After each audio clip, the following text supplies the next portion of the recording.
Hello, everybody. Welcome to our 9th episode of the Industrial Strength Podcast. Once again, it's a podcast more focused on industrial fire departments and industrial hazmat response.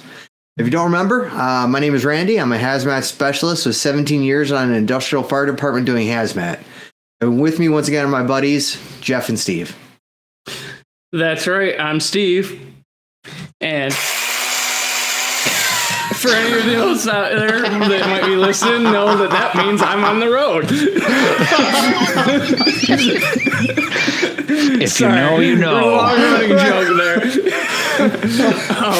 I'm a hazmat technician with about 3 years of experience on the emergency response team and about 10 years in the industrial side of things. That's well done, man. I got nothing for you. I'm Jeff, hazmat technician with 20 years experience in the fire service, 10 being in industrial. I don't know how to go from Steve's shenanigan stuff, but all right, so today we're going to talk about hotboxing. Yeah. What do you mean by that? Yeah, probably not the kind of hotboxing that you're all thinking of, but how it started out, we got a call for 3 drums of di-tert-butyl-dicarbonate. That's a mouthful. Mm-hmm. It's more commonly referred to as bauk anhydride, as well as emptied containers of di-tert-butyl-dicarbonate. Man, I don't know how I'd get these. I guess I'm just, short straw. They were all placed in a warming room in preparation for production. An operator checked on the drums and found a stick propped at the bottom of the overhead door and the heater running at full capacity.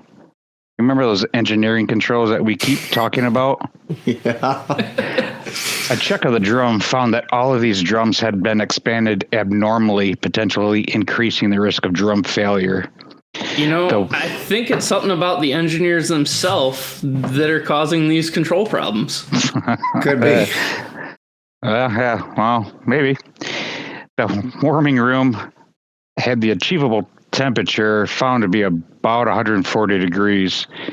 And really, we had a call for this back several years ago for the same exact thing. Yeah, it was almost like 3 years to the date. It was weird. But again, it's not uncommon for us to find stuff that's not supposed to be in the hot box in the hot box. Agreed. Yeah, that wouldn't be the first time. So in the future, you might hear about another call like that. I mean, like I said, engineers, they were trying to get us to put more product in a hot box that wasn't supposed to be just last week. Yeah, agreed. That was not a great idea. But let me dig into the chemistry for you guys who are unfamiliar with the di-tert-butyl-dicarbonate, right? So, which we'll just lovingly refer to shortly as bauk anhydride for saving syllables. So once again, it's an acid anhydride. Anhydride, the material itself typically comes as a white solid. So when it came in that drum, and it's a short drum, it's like a 30-gallon guy. It's a solid, pony right? keg. Yeah, a lot like a pony keg. You're right. So it comes as a solid, and it's a lined solid drum. And so what they do is enable to use it. What they do is they heat it up, and they're supposed to heat it up a little bit to get it from a solid to a liquid, right? So it's one of those things that's a dialed in thing. You have to melt it. And if anyone's ever used to chemistry production, sometimes you'll get those products in where they're called a hot melt.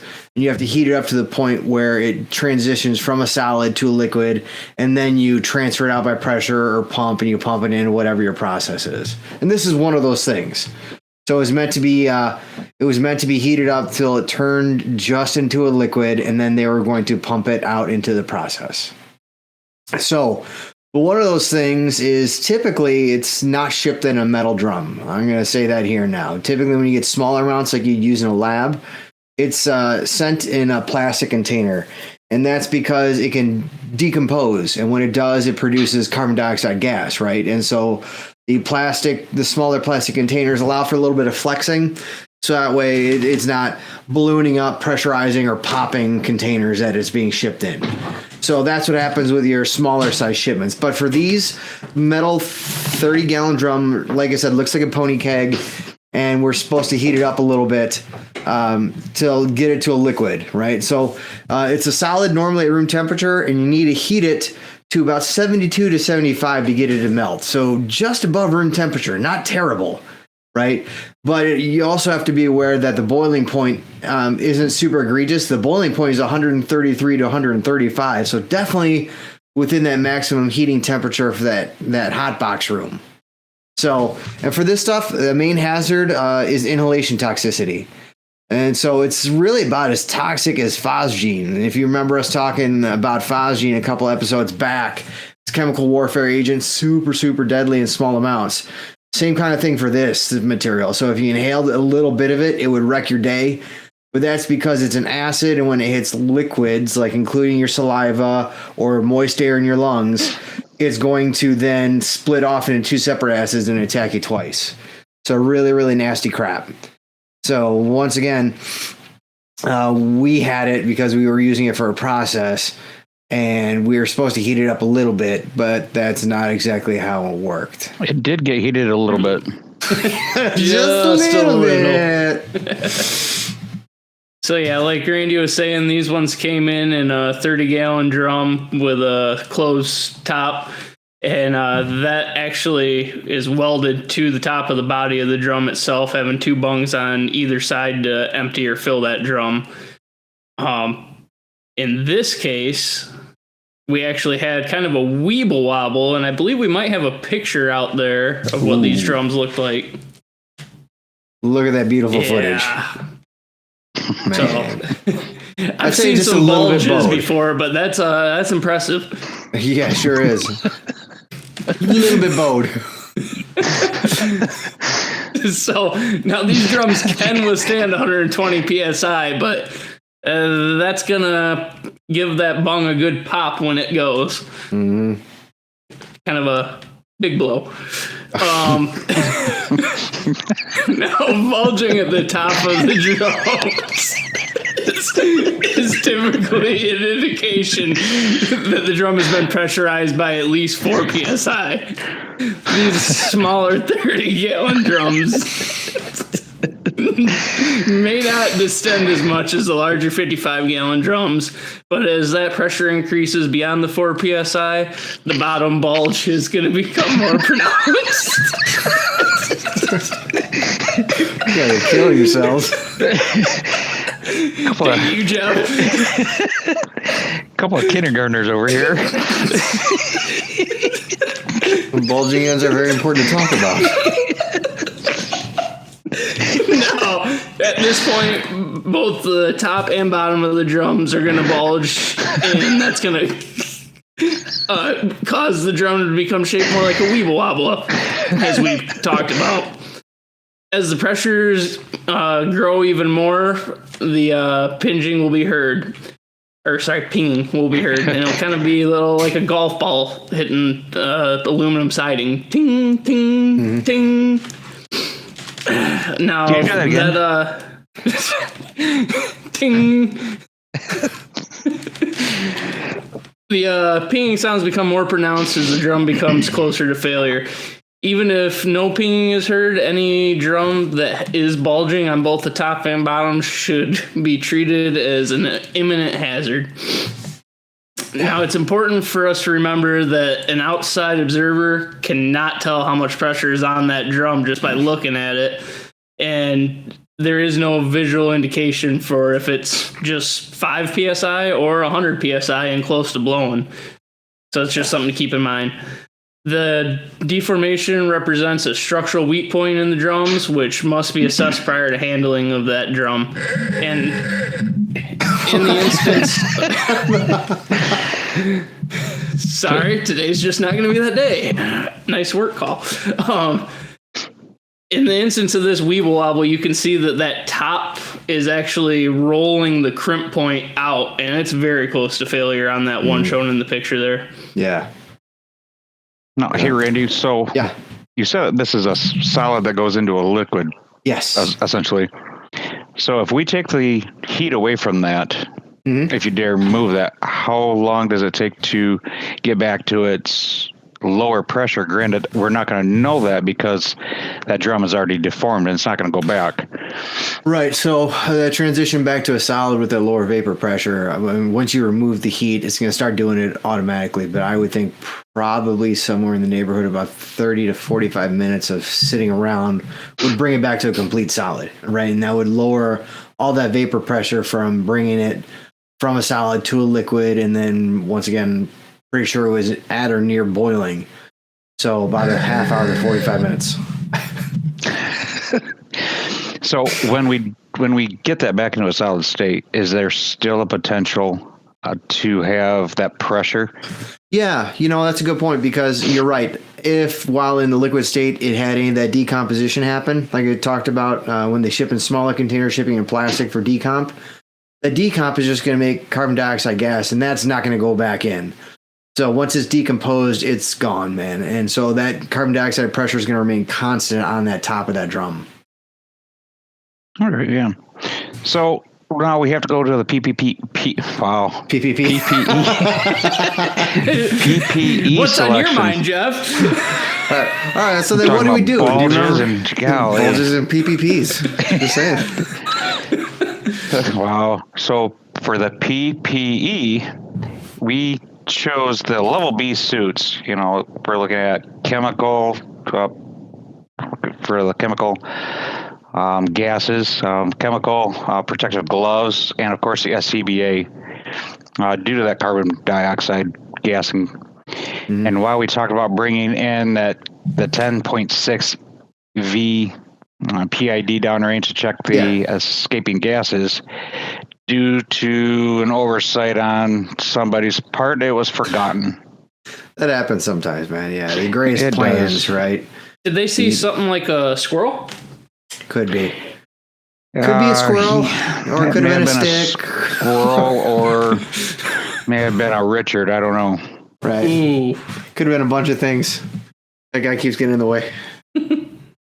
But I think honestly, part of the issue we had with and what the actual squirrel was we had another set of doors in this building, which I think we're going to talk about here in a little bit. So once again, we were very concerned about looky-loos. So I think that's what really became the squirrel, man. Yeah, that is very true. I'm not sure if that comes up later, but we did have quite a few looky-loos. Yeah. So, let's talk about what we did plan on doing, right? So we talked about PPE. We decided Bs. We thought about taking that 10.6 PID in. But so one of the things we thought we were going to do, first we performed a scene size up, right?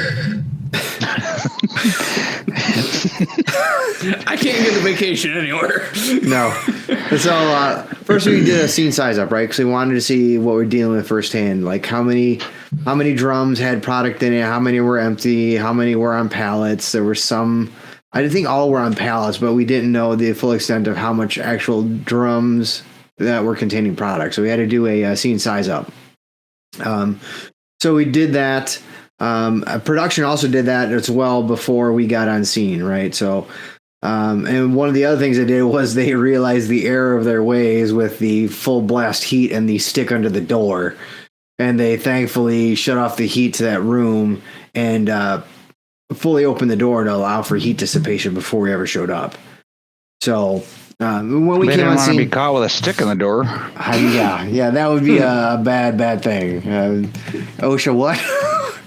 So, but you need what's OSHA? You also need to tell them why that stick was in the door. That stick was in the door because that room wasn't getting hot enough fast enough. So if they let cooler air in, that heater would stay on and warm those barrels up quicker. Yes, because we all know that 140 degree air is exactly what these drums needed. So, but one of the things so once again, not a great engineering control. Not a great tactic by production, but one of the things we did do with our scene size up is instead of going down range with a PID, what we did was we actually took a tick, which was really, really helpful because then being a metal drum, right, metal transfers heat nicely. We were able to image the drum and kind of see where our temperatures were. So if we knew we were at boiling, below boiling, or even below the melt point, which is really nice for determining how safe we might be able to start working with these drums. So one of the other things we determined was there wasn't a really good, and we've talked about this before, sometimes we will use things in place like safety showers. One of the other things we identified was there wasn't a readily available source of water for decon for this call. So one of the other things we did was we had our fire engine coming out, provide a hose line for decon in case we needed it, because there was no available water nearby. So that Steve, was kind of our pre-gaming. How did we start with this, right? Or Steve? So once we finally got past all the looky-loos and pre-planned distractions, we sent in 2 entry teams. Now, entry team 1 was tasked with actually mitigating those drums, and entry team 2 was tasked with quarantining off the area using tape to kind of prevent future looky-loos from coming into the area. Which, Steve, out of curiosity, when you talked about mitigation, what was our plan for mitigation? So I was going to get back to that, but sorry. Sorry, jumping your gun. I saw a swirl, sorry. I got a little distracted thinking about entry team 2 and even with tape having people trying to walk through. So entry team 1 actually went in and they were using a bung wrench to slightly loosen each one of those drums bungs until pressure started relieving out of them manually. Once they felt that bung was loose enough that they could fully remove it without it popping off, they removed it and then put it back on and tightened it back down. Because with these drums, even once you relieve the pressure, there is no way to actually get the drum back in its typical form. So they just were tasked with sealing those drums back up as best they could using that wrench, and then we would let operations deal with those. So once you let that cat out of the bag, it can't go back in. No. Damn pussycats don't like to go back in. So all of the full product drums did have slight pressure on them, and actually we did have a couple of the empty drums that had gained pressure just from residual product left in them. If I remember correctly, the empty drums had a little more pressure than the more full barrels. Yeah, I think you're right on that. Correct. Which was surprising. That's a typical case whenever you have a partial or an empty drum with these chemicals. The more headspace is in there, the more volume it allows to build that pressure. It doesn't seem to be that way, but it always seems to be the case on our calls. So once entry team 1 completed relieving those drums and resecuring the bungs, entry team 1 and 2 both exited the hot zone and were sent through decontamination. The chemical boots from entry teams were collected for wet decontamination, while the level B suits that were used and the gloves were bagged for disposal as hazardous waste. That wet decon of the boots, gear rehab, and even a group debriefing was then conducted back at our station. Yeah. So we did have some discussion points that we did find and talk about. Because of the low amount of residual pressure in the drums, it was believed that the drums bulging was caused by the di-tert-butyl-dicarbonate, which was at or near its boiling point. Well, I'd definitely say it was probably very near the boiling point.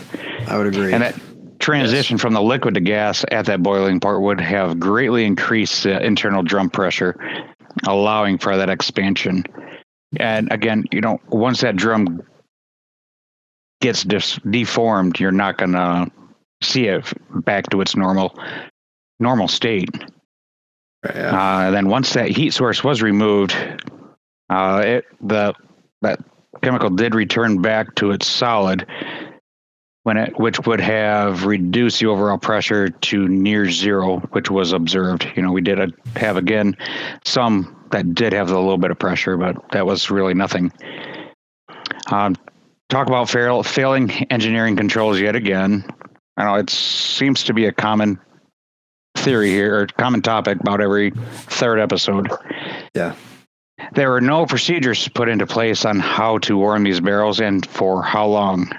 Not to mention why they were empty barrels being warmed as well. But you know what? There was a procedure put in to actually monitor and take readings on that hot box once a shift. And I found something interesting that on our arrival of the scene, the operations actually mentioned that they had taken a reading well out of range the shift prior and not said anything. I hadn't heard that. That's phenomenal. Yes. Yeah. So now, along with those failed readings, let's go back to the door that was cracked open with a piece of wood to get the heat in there faster. That's called operator technique. Yeah. Yeah, it's one of those things that happens outside the procedure. People are trying to make things happen quicker, but really they shot themselves in the foot horribly for it. Yeah, the picture shows.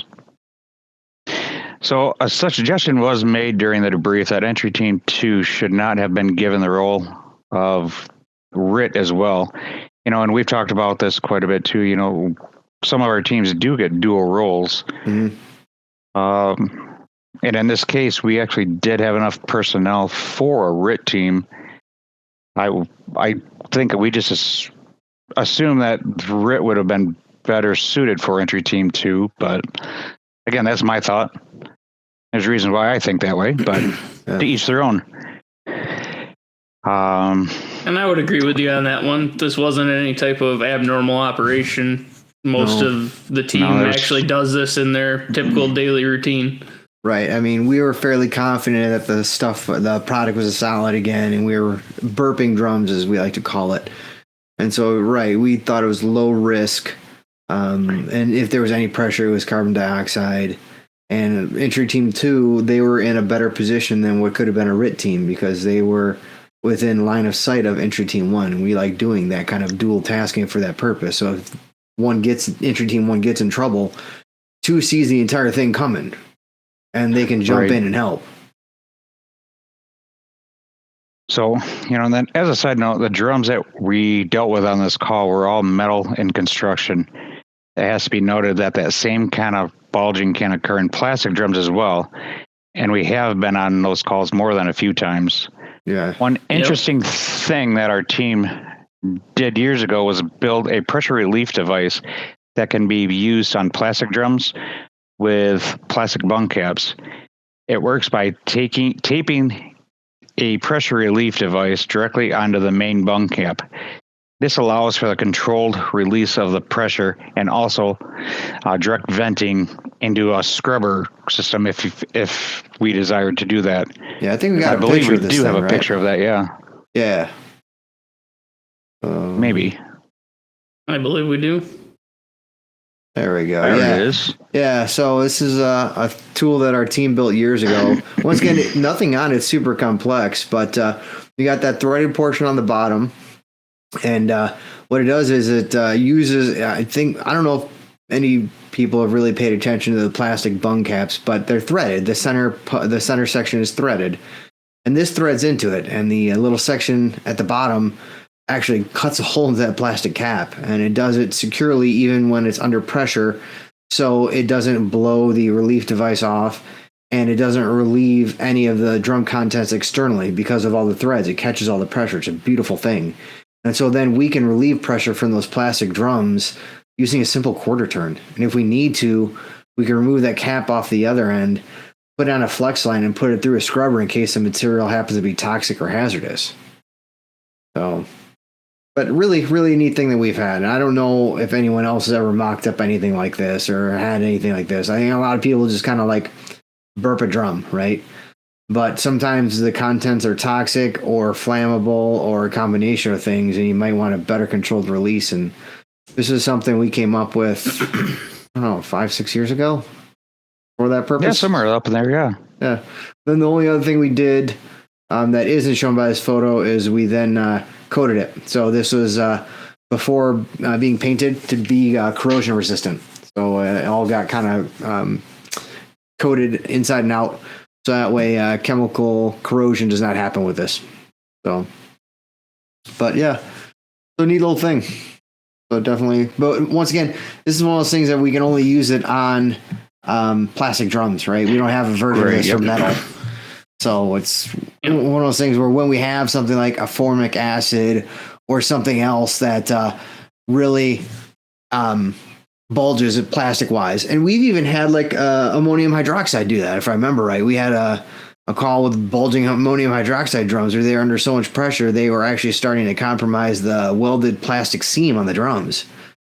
And this is one of those things where we could use it on that call. So really nice tool. It actually can be used on the new style polyvinyl line metal drums as well, because those come with plastic bunks. I didn't know that. That's awesome. Yes. Nice. So like in the instance of the product that we had our issue with a week or so ago, trimethyl phosphate, those used to be in a straight metal bung or metal drum with a metal bunk, but because they had so many complaints, they actually started putting them in polyline drum that has that same plastic bung as those poly drums do. Oh, that's really nice. That way we can use that tool on more things just in case. Yep. So I've seen it in a few different things. It's used on products like Siltherm too, but becoming more and more common out there. Awesome. So good. More use of the tool. Yeah. But how about anyone out there listening to us? Have you guys ever had a call with something like this where something got heated inappropriately, or you had a lot of drum bulging? So, or do your teams bulging ends? Yes. Or does anyone out there have a tool that they use for burping a drum or relieving pressure? Let us know. Right? Write us back at hazmatharder@gmail.com. So, Jeff, Steve, what do you think?